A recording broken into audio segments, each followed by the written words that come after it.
Welcome friends, मैं doctor आदेश सिंह वेद IAS के online और ऑफलाइन लर्निंग प्लेटफॉर्म पर आप सभी भाई बहनों का, मित्रों का तहे दिल से खैर मकदम करता हूं, स्वागत करता हूं।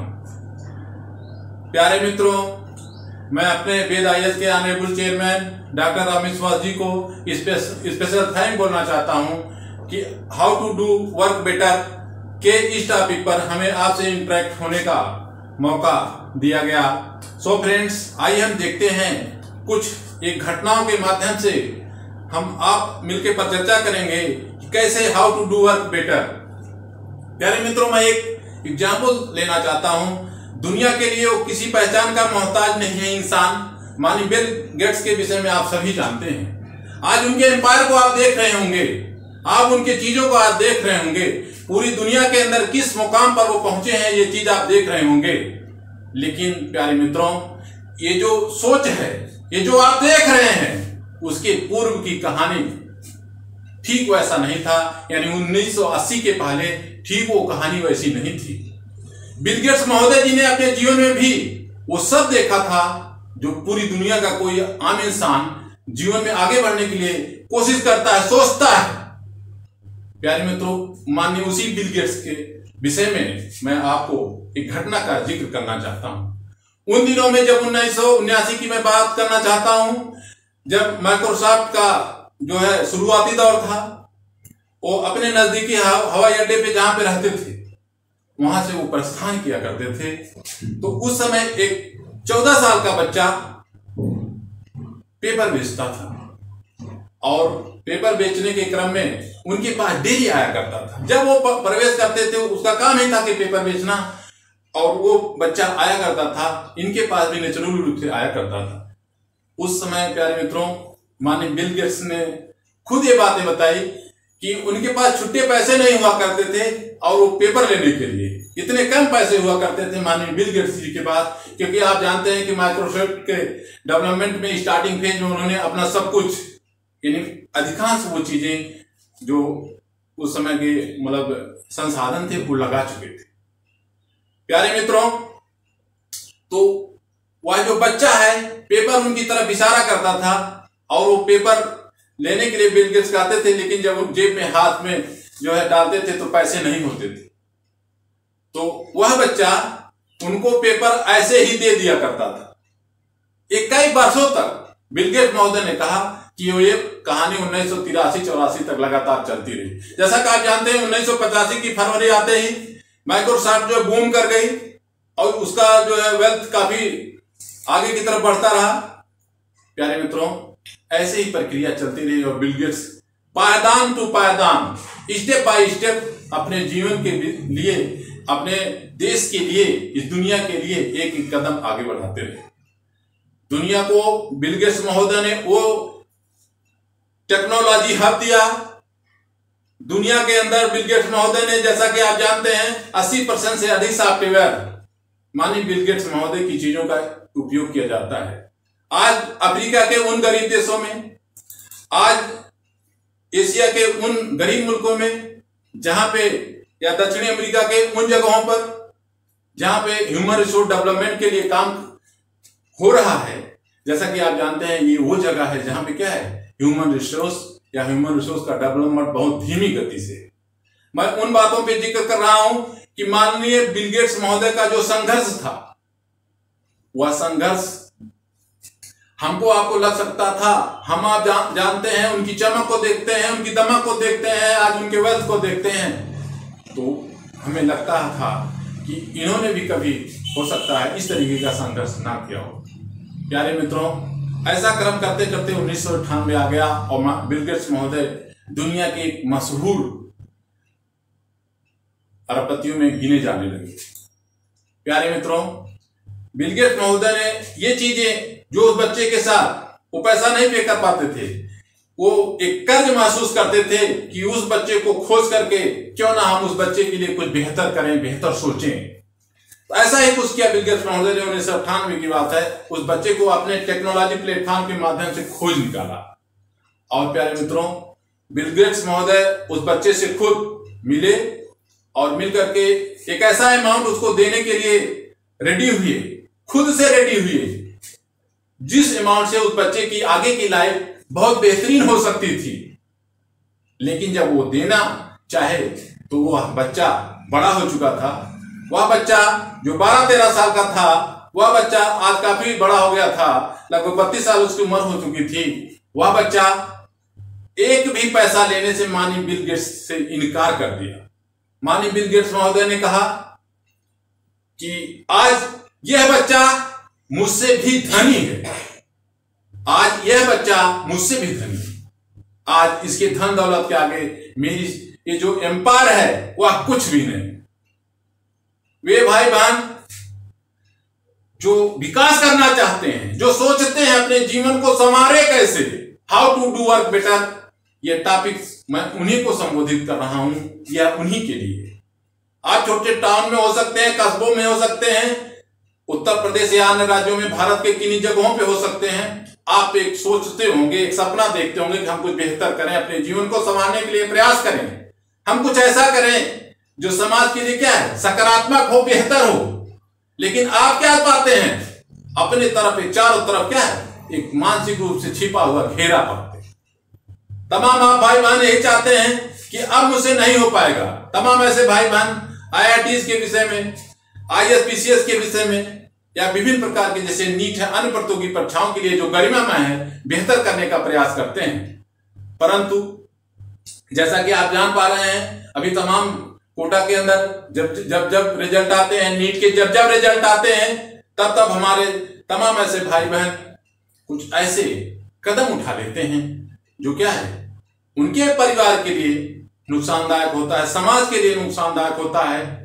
उन सभी भाई बहनों को मैं इंगित करना चाहता हूं और उनसे एक प्रश्न पूछना चाहता हूं। आज इस प्लेटफॉर्म के माध्यम से उनसे एक प्रश्न पूछना चाहता हूं कि बिल गेट्स महोदय, दुनिया का वो इंसान, वो जीते रहा इंसान, आज दुनिया के जिस ऊंचाई पे है, अपने जीवन के शुरुआती दौर में वह भी विभिन्न कष्टों का सामना करते हुए, ऐसा नहीं था कि उनकी भौतिक परिस्थितियां बहुत हेल्दी थी, वो भी एक by and by, step to step जीवन में आगे बढ़ने का प्रयास किए। प्यारे मित्रों, भाई बहनों, आप कहीं से भी जुड़े हो, आप भारत के किसी कोने से हो, आप जम्मू कश्मीर से हो, आप तमिलनाडु से हो, आप झारखंड से हो, आप गुजरात से हो, आप अरुणाचल से हो, इसका कोई फर्क नहीं पड़ता है। किसी व्यक्ति को सफलता अपनी वजह से मिलती है, समय, स्थान और परिस्थिति की वजह से नहीं। आपके जो भी सपने हैं, छोटे सपने हैं, अगर आप उसमें खुश है तो उस सपनों को पूरा करने का प्रयास करें।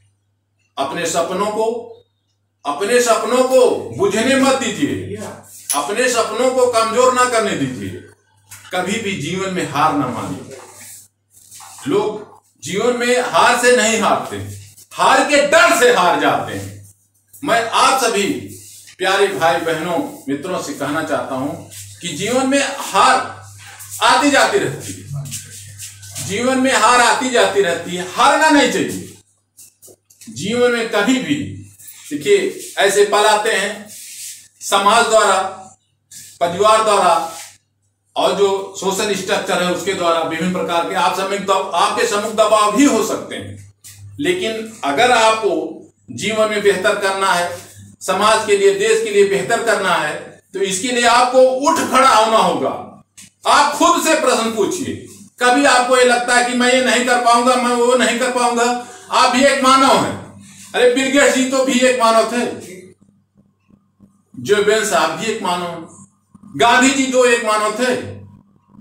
अगर आप खुद ठान लें, खुद से कमेंट करिए, खुद से वादा करिए, अगर आप खुद ठान लें कि अपने जीवन को बेहतर करना है, कौन सी ऐसी समस्या है, जैसा जानते हैं दुनिया की कोई भी समस्या हो, उसका कुछ ना कुछ हल तो अवश्य होता है। आप उन समस्याओं पे मत सोचिए। कोई भी समस्या हो, पारिवारिक समस्या आपकी हो सकती है, आप पढ़ना चाहते हैं, हो सकता है किसी कारणवश भौतिक जरूरतें आपके पास नहीं है, ऐसा हो सकता है। लेकिन क्या ऐसा नहीं है भारत के अंदर, इसी उत्तर भारत के अंदर, इसी दक्षिण भारत के अंदर, इसी भारत की भूमि पर विभिन्न प्रकार के ऐसे भी भाई बहन हैं जो क्या है, विभिन्न प्रकार के कष्टकारी परिस्थितियों में उपस्थित रह करके भी बेहतर से बेहतर जो है कार्य कर रहे हैं, अपने जीवन को संवार रहे हैं, गरिमा में पदों को धारित कर रहे हैं। मैं नाम लेना चाहता हूं माननीय नवनीत सिकेरा जी का। उनका आप ऑटोबायोग्राफी देख लीजिए कि कितनी कठिन परिस्थितियों से उन्होंने क्या है अपने आप को संवार करके आगे बढ़ने का प्रयास किया। प्यारे मित्रों, ये पल है, ये टाइम है। देखिए, पूरी दुनिया के अंदर जितनी भी आबादी है उसमें सबसे ज्यादा आबादी यूथ की है, वो भी भारत के अंदर है। आपको भारत को संवारना होगा। कम से कम आप तो शुरुआत तो करिए, कुछ ना आप करिए, ठीक, कोई बात नहीं, लेकिन अपने आप से वादा करिए। आप देखिए, एक चैन है, एक कड़ी है अपने परिवार के लिए। कम से कम कुछ अपने आप को सिविलाइज करिए, कल्चर करिए, अपने परिवार की देखरेख करिए। अगर आप इतना कर पाते हैं तो समाज के डेवलपमेंट में क्या है, एक अपनी अहम भूमिका अदा कर सकते हैं। अगर इतनी छोटी सी सोच विकसित कर लीजिए, इतनी ही छोटी सी, कम से कम खुद को कल्चर करिए, खुद को सिविलाइज करिए, खुद को क्या है भारत के वर्तमान परिस्थितियों से अपने आप को एजुकेट करिए। और इतना ही यदि आप कर पाते हैं अपने परिवार के, आपका परिवार कहीं भी हो सकता है आर्थिक रूप से बहुत समृद्ध हो, उसको और आगे ले चलिए। हो सकता है आर्थिक रूप से संघर्ष कर रहा हो, उसको और आगे ले चलिए। हो सकता है आर्थिक रूप से कमजोर हो, तो अपनी उन कमजोरियों को, अपने परिवार के उस समस्या को हल करने का प्रयास करिए। ये कैसे हो सकता है? ये शिक्षा से ही हो सकता है, ये कर्मिक विकास से ही हो सकता है। आप सीढ़ियों पर एक एक सीढ़ी चढ़ने का कोशिश करिए। आप सीढ़ियों पर कूदने का प्रयास न करिए। अगर कूदने का प्रयास करेंगे तो जब गिरेंगे तो हो सकता है आपके बैकबोन में चोट लग जाए। तो कुछ ऐसा करिए अपने जीवन को संवारने के लिए, कुछ ऐसा करिए अपने जीवन के विकास के लिए, जिससे क्या है आपके परिवार को, देश को और लाभ हो सके, आप भारत के विकास की मुख्य धारा में आ सके। जैसा कि आप जानते हैं, आने वाले समय में भारत एशिया का एक बहुत ही ताकतवर देश बनने की तरफ अग्रसर है। हम सब आप मिल करके, हमारी आपकी उम्र कुछ भी हो सकती है। आप बाइडेन साहब को देखिए, हमारे यहां, हमारे समाज में, हमारा सोशल स्ट्रक्चर है, उसमें आमतौर पे जब व्यक्ति रिटायर हो गया, कोई जॉब कर रहा है या एक उम्र हो गई, तो लोगों द्वारा या उस व्यक्ति के खुद द्वारा यह सोच लिया जाता है कि हमारी जिंदगी खत्म हो गई। तो अरे भाई, बाइडेन साहब को देखिए, 78 साल में क्या है पूरी दुनिया का नेतृत्व कर रहे हैं। अरे उम्र कुछ नहीं हो सकती, उम्र एक पड़ाव है, एक आंकड़ा है। अगर आप बेहतर करना चाहते हैं, आपकी उम्र 15 हो सकती है, आपकी उम्र 10 हो सकती है, आपकी उम्र 25 हो सकती है, आपकी उम्र 70 हो सकती है, लेकिन अगर आप बेहतर करना चाहते हैं तो बेहतर करिए। इससे परिवार का विकास होगा, समाज का विकास होगा और अपने देश का विकास तो नेचुरली रूप से होता रहेगा। प्यारे मित्रों, भाई बहनों, मैं कहना चाहता हूं कि how to do work better.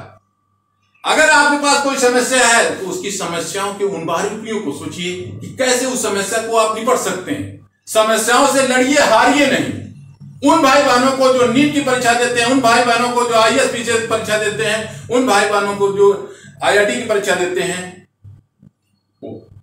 उनके द्वारा कभी कभी दबाव में ऐसे कदम उठा लिए जाते हैं कि जो समाज के लिए, उनके परिवार के लिए बहुत अहितकारी होता है। मेरा कहने का मतलब डायरेक्ट है सुसाइड से। आप कभी भी ऐसा ना सोचें। सुसाइड करने के विषय में तो आप सोचिए नहीं, क्योंकि आप नहीं जानते आप कितना बड़ा नुकसान कर रहे हैं। खुद का नुकसान कर रहे हैं, परिवार का नुकसान कर रहे हैं, आप ये नहीं जानते हैं कि आपके अपने देश का नुकसान कितना अधिक कर रहे हैं। आज मैं आप सभी भाई बहनों से, जहां तक मेरी आवाज पहुंच रही है, एक वादा लेना चाहता हूं, एक कमेंट लेना चाहता हूं कि खुद से सोचिए, परिस्थितियां कैसी भी हों, आगे बढ़ने का प्रयास करिए। आप जॉब कर रहे हैं, कोई बात नहीं, अच्छी बात है। आप जॉब नहीं मिली, अन्य स्रोत हैं, उस तरीके मेहनत करने का प्रयास करिए, लेकिन कभी हारिए नहीं। और ना खुद को, आपके जो घर में परिजन है, बच्चे हैं, बहनें हैं, भाई हैं, सबको इस तरीके सिचुएशन बनाइए। अगर आप पढ़े हैं, नहीं पढ़े हैं तो पढ़ने की कोशिश करिए, खुद को संभालिए और उनको भी इस रास्ते पे लेके आगे बढ़ने का प्रयास करिए कि वो भी समाज की मुख्य धारा में आ सके, जिससे हम सभी मिलकर के अपने देश को एक बेहतर सामाजिक सोशल स्ट्रक्चर में तब्दील कर सके। प्यारे मित्रों, विभिन्न प्रकार की हमारी टीम माननीय honourable chairman doctor Amit sir की नेतृत्व में लगातार रिसर्च कर रही है। हम लगातार ऐसे आप लोगों के लिए रचनात्मक इश्यूज पर काम कर रहे हैं और लगातार ऐसी चीजें आपके सम्मुख, आप लोगों के सम्मुख लाई जाती रहेंगी। प्यारे मित्रों, मैं आप सभी भाई बहनों को कहना चाहता हूं कि खुद से वादा करिए, मौत का बेरहम इतिहास बदल सकता है, पाप में पुण्य का विश्वास बदल सकता है। आप अपने ऊपर भरोसा करिए कि धरती क्या आसमान भी बदल सकता है। तमाम ऐसे भाई बहन हैं जो सोच सकते हैं कि एक जुमला है। अरे जुमला है तो नवनीत के विषय में जानिए, जुमला है तो गांधी जी के विषय में जानिए, जुमला है तो माननीय नेता सुभाष चंद्र बोस के विषय में जानिए। कैसे उन्होंने ब्रिटिश गवर्नमेंट उनको पकड़ने का आदेश दिया था, कैसे छिपते छिपाते अफगानिस्तान के रास्ते और उस हिटलर से जा मिले। बताइए कैसे छिपते छिपाते अफगानिस्तान के रास्ते उस हिटलर से जा मिले, जब वो इतना बड़ा कार्य उतने कठिन परिस्थितियों में कर सकते हैं। तो मैं दावा करता हूं कि ऐसी कठिन परिस्थितियां आपके लिए करता ही नहीं है। आज आपका देश इतना मजबूत और सक्षम है, आपका social issues, social development, human resource इतना तगड़ा है कि फिर आप ऐसी परिस्थितियां तो आज के डेट में करते नहीं। तो खुद से आप वादा करें। इन्हीं शब्दों के साथ मैं अपनी बात को आज विराम देता हूं। प्यारे मित्रों, फ्रेंड्स, भाई बहनों, आपको मैं खैर मकदम करता हूं, शुक्रिया करता हूं, एक बार तहे दिल से आप सभी का स्वागत करता हूं। धन्यवाद। जय हिंद।